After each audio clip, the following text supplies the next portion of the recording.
Yo tengo una enfermedad que se llama osteogénesis imperfecta. Total, ya no caminé. Al día de hoy llevo alrededor de 300 fracturas. No fue fácil porque te enfrentas a una sociedad que sigue discriminando a las personas con discapacidad, que te voltean a ver feo. Bueno, cuando quería entrar a trabajar en una empresa muy conocida, me dijeron que no porque no caminaba. Sí, pero es que mira, aquí queremos gente que se vea bien. Y pues tú sentada, pues no. Pues sí, uno es fuerte y uno tiene mucha voluntad y siempre buscas ver el lado positivo de las cosas, pero también tienes sentimientos, también te duele. La Constitución mandata que los derechos siempre tienen que ir hacia adelante. Nunca debe ser regresivo. Y hoy nos estamos regresando a un modelo asistencial. Que ojo, yo no estoy en contra de la pensión. Sin duda, coadyuva en muchas familias, porque esos 42 pesos hacen la diferencia entre comprarte un medicamento o no comprártelo. Comer o no comer. En muchos hogares así es. Esos 42 pesos se quedan en eso. No hay acceso a la educación. No hay un programa de trabajo y empleo. No hay desarrollo para las personas con discapacidad. Y poner el tema. Porque nadie nos escucha. Muchas gracias y invitarlos a que se sumen. Necesitamos muchos aliados porque a nadie le importa el tema. Necesitamos que nos ayuden a hacer visible este tema, que lo repliquemos en más medios y que tengamos muchos más aliados, porque de pronto pareciera que las personas con discapacidad vamos solitas hablando por el mundo y nadie nos voltea a ver.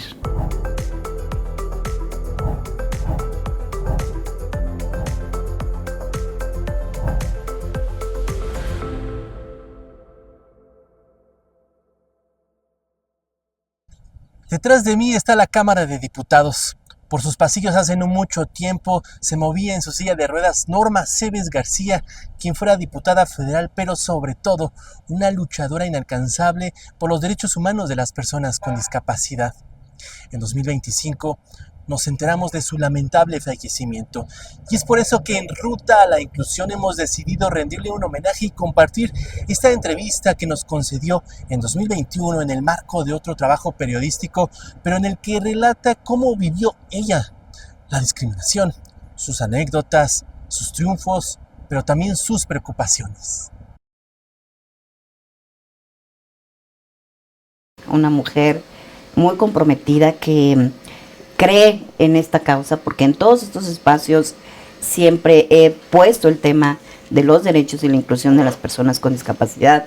Incluso en cada una de estas carreras que he estudiado, siempre he buscado que el tema esté presente. Soy una mujer muy tenaz, muy perseverante, una mujer que cree siempre en lo que hace, una mujer congruente. Y bueno, ahora que lo mencionas suena muy fácil, pero el trayecto no ha sido nada sencillo. Todas las personas venimos a este mundo a ser felices. Si no eres feliz todos los días con lo que haces, en el espacio en el que estás, lo que hagas no tiene sentido. Se vuelve una cuestión monótona y el tener que trabajar porque es tu responsabilidad. Pero cuando eres feliz, disfrutas lo que haces. Y eso se refleja y entonces te ves como una mujer imbatible, comprometida, aventada, echada para adelante. Y así soy. La verdad es que aquí me dicen que insisto mucho. Así soy, siempre. ¿Cómo fue su infancia? Norma Cebes nos lo cuenta. Cuando yo nací y les dieron el diagnóstico a mis papás, fue un diagnóstico tardío. Nadie sabía que tenía. Entonces, cuando les dan el diagnóstico, para ellos tampoco fue fácil. No entendían de qué se trataba, ni siquiera entendían cómo me tenían que tratar, porque cuando el médico les da el diagnóstico, así tal cual les dice, su hija no va a caminar, su hija a lo más va a llegar a los 8 años de vida, disfrútenla mucho, su hija no se va a mover, yo les sugiero que la tengan en una cama, que pongan esa cama cerca de la ventana, donde le pueda dar el sol, para que sus huesos se fortalezcan, porque su hija no va a hacer nada. Imagínate esa noticia para unos padres que no tienen idea de cómo abordar el tema de discapacidad, ¿no? Fue un golpe muy fuerte, pero también a ellos los hizo muy fuertes. Entonces, como pudieron, con las herramientas que tenían, pero sobre todo con un profundo amor, sacaron adelante a su hija. Sus padres fueron el pilar fundamental para ella. Ellos han sido, bueno, fueron, porque ya están en el cielo, un factor muy importante. Ellos nunca vieron en mí la discapacidad. Siempre, cuando yo quise entrar a la escuela, ellos siempre me apoyaron. Cuando quise estudiar la carrera, siempre me apoyaron. Nunca hubo es que tú no puedes, o no puedes ir aquí, o no puedes hacer esto, jamás. Siempre confiaron en mí.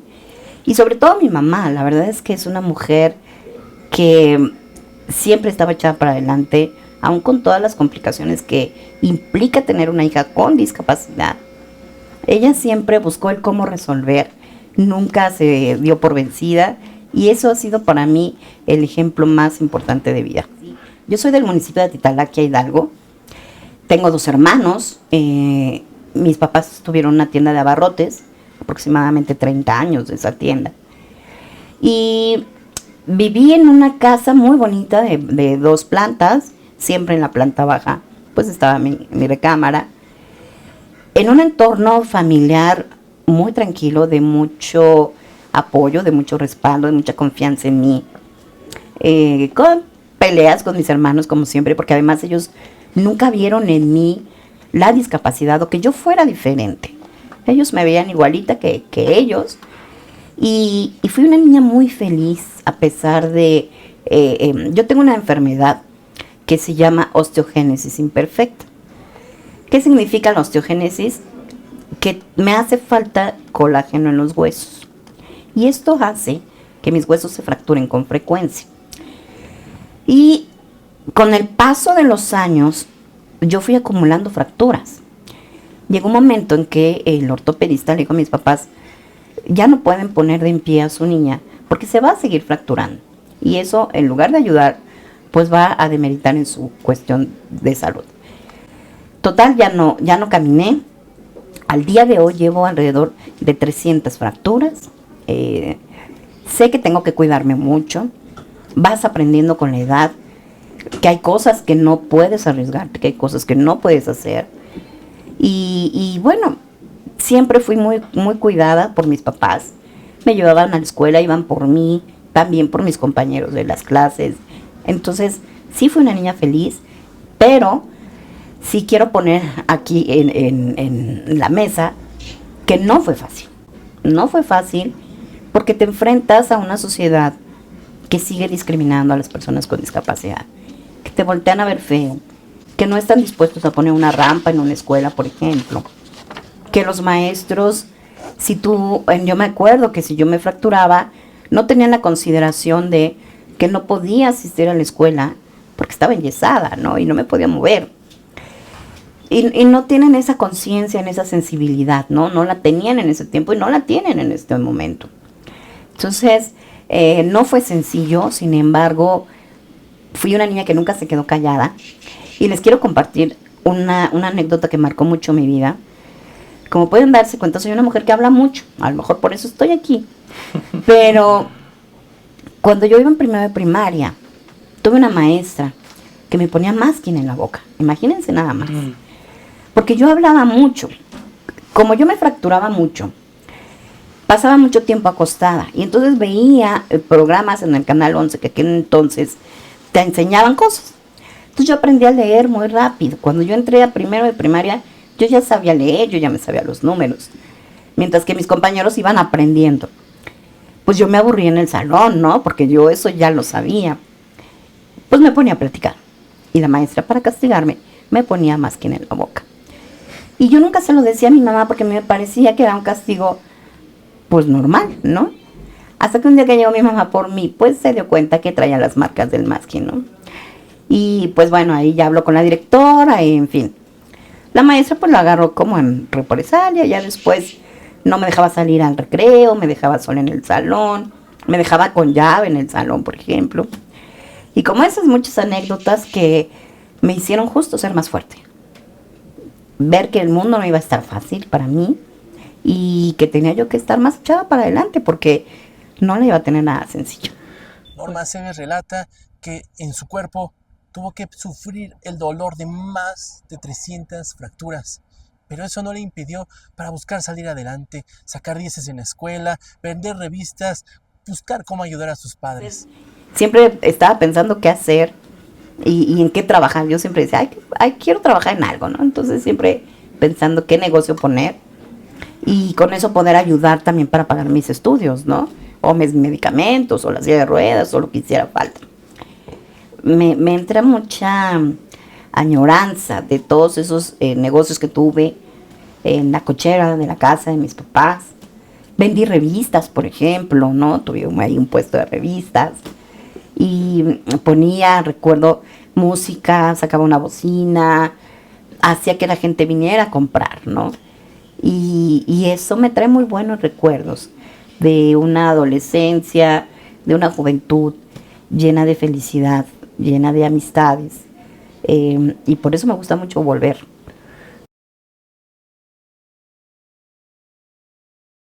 Sí, totalmente. Soy una mujer de mucha fe, muy creyente. Diosito y la Virgen siempre me acompañan. Trato de ir a la basílica cada mes, al menos, para agradecer, ¿no? Si algo tengo es que siempre tengo que agradecer por todo.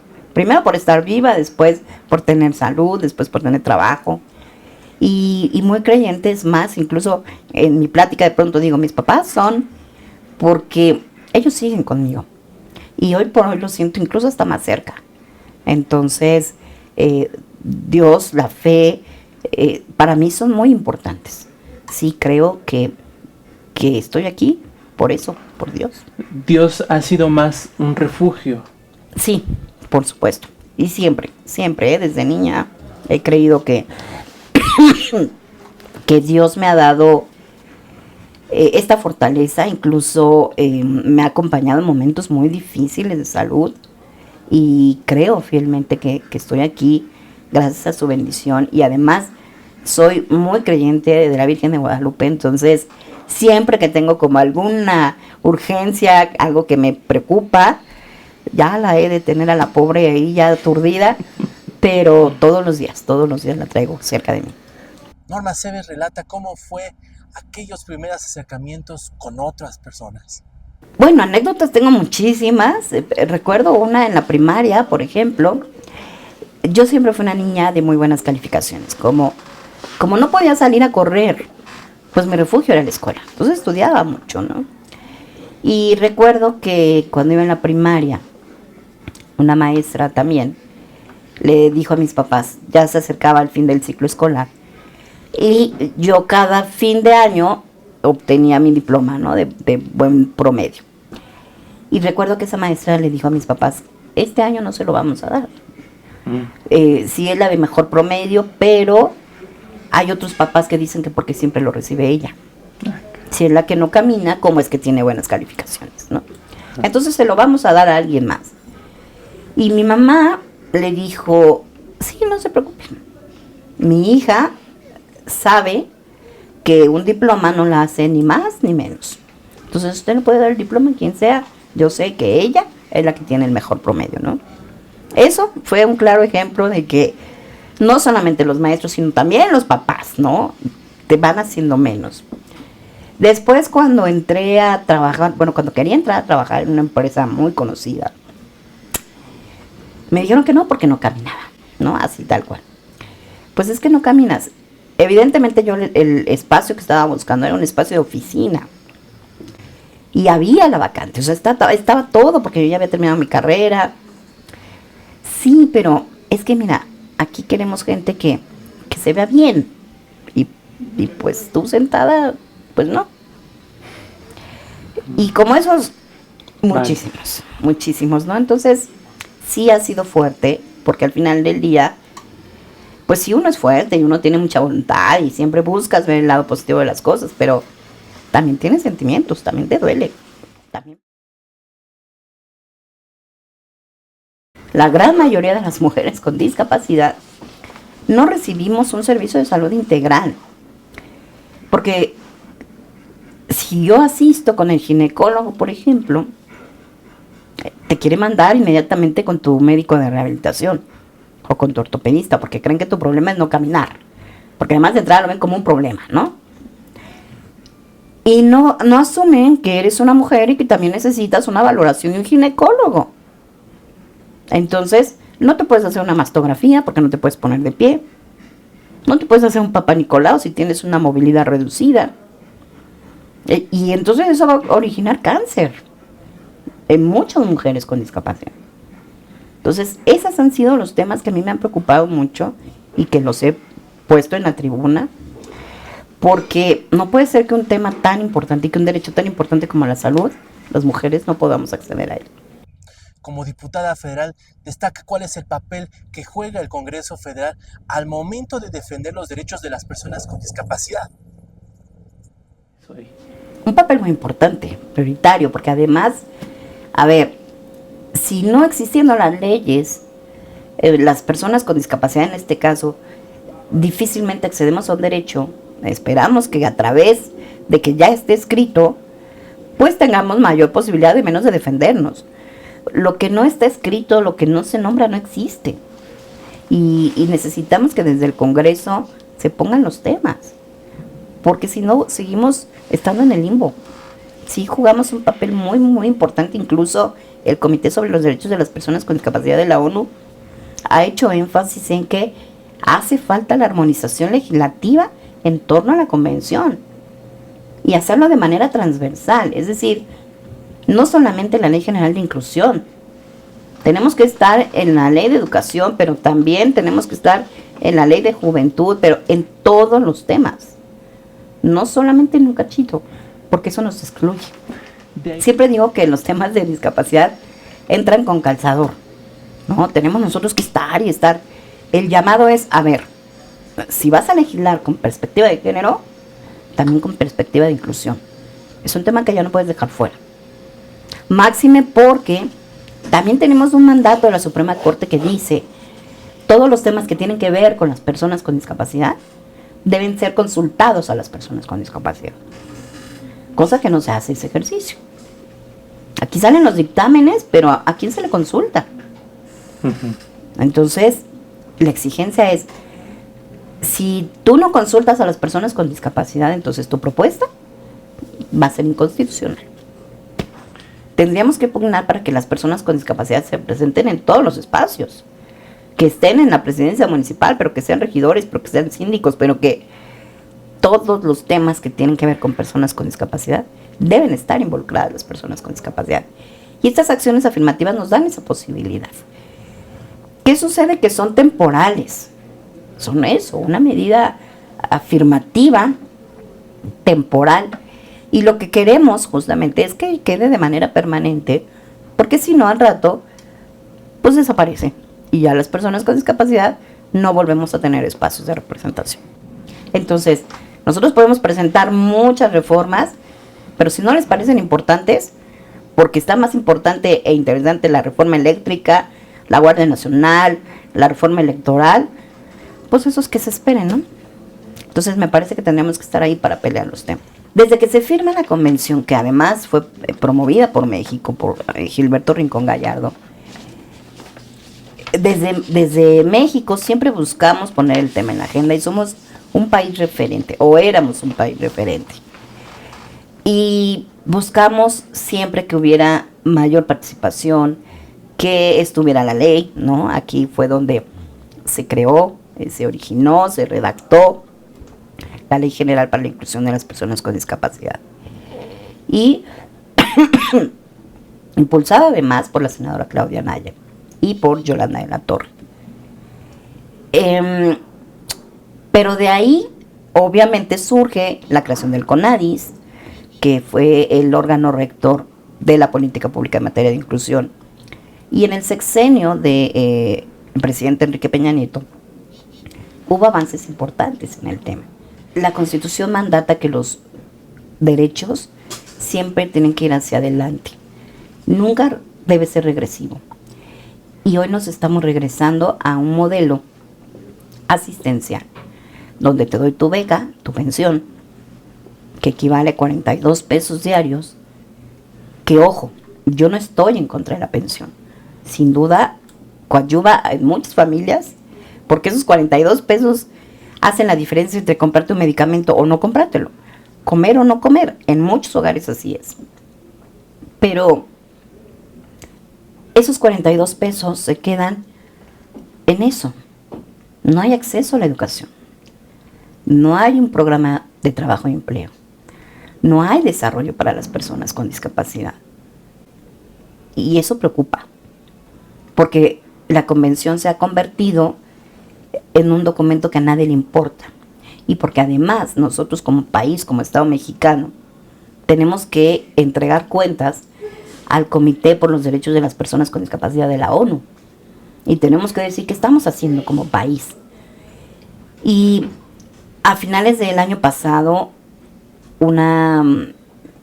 o a principios de con la pandemia, ya no sabe uno, una comisión del Estado mexicano fue a la ONU a rendir el informe de lo que estamos haciendo en el tema. Y déjenme decirles que la ONU ya nos mandó la respuesta. Y nos dice, a ver, las pensiones sí están bien, pero falta esto, falta el acceso a la educación, el acceso al empleo, tenemos que garantizar una vida libre de violencia para las mujeres, tenemos que garantizar servicios de salud para las mujeres. O sea, nos hizo un montón de recomendaciones que tenemos que cumplir. Y no las estamos cumpliendo. Entonces, hicimos esta Red Nacional de Mujeres con Discapacidad. Porque como lo digo, a veces nos meten a todas en el mismo costal. Y hablamos del grupo de todas las mujeres. Y entonces somos una legislación de la paridad, ¿no? Pero no estamos las mujeres con discapacidad. Nuestra voz no se escucha. No nos escucha. Yo siempre tengo que ir metiendo el tema. Cuando son temas de género, se olvidan de las mujeres con discapacidad. Entonces, por eso generamos esta red, porque cada mujer que venía de diferentes estados de la República tiene ese compromiso de acercarse a los diputados locales, de acercarse a los presidentes municipales y poner el tema, porque nadie nos escucha.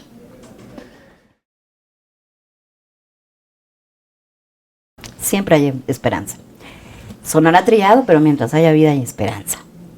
Solamente hay que acercarse a las personas que conocen del tema, porque en muchas ocasiones los médicos tampoco saben qué hacer. Y solamente dan el diagnóstico y pues ya, ¿no? Que te vayas a tu casa y gracias. Y los papás tienen que buscar el cómo. Afortunadamente hoy hay muchas organizaciones de la sociedad civil que acompañan a estos padres de familia, que les van dando ese seguimiento para que sepan qué hacer, a dónde acudir, cómo atender incluso a sus hijos. Siempre confiar, siempre agarrarse de la fe en quien crean. Pero si hay vida, siempre hay la posibilidad de desarrollarse, de crecer, de ser alguien, aún con todas las limitantes que te tengan, aún con una discapacidad múltiple, una persona con parálisis cerebral, que hay grados de discapacidad muy, muy fuertes, siempre hay la posibilidad de mejorar las condiciones de vida de una persona con discapacidad. Invitarlos a que se sumen. Necesitamos muchos aliados porque a nadie le importa el tema. Necesitamos que nos ayuden a hacer visible este tema, que lo repliquemos en más medios y que tengamos muchos más aliados, porque de pronto pareciera que las personas con discapacidad vamos solitas hablando por el mundo y nadie nos voltea a ver.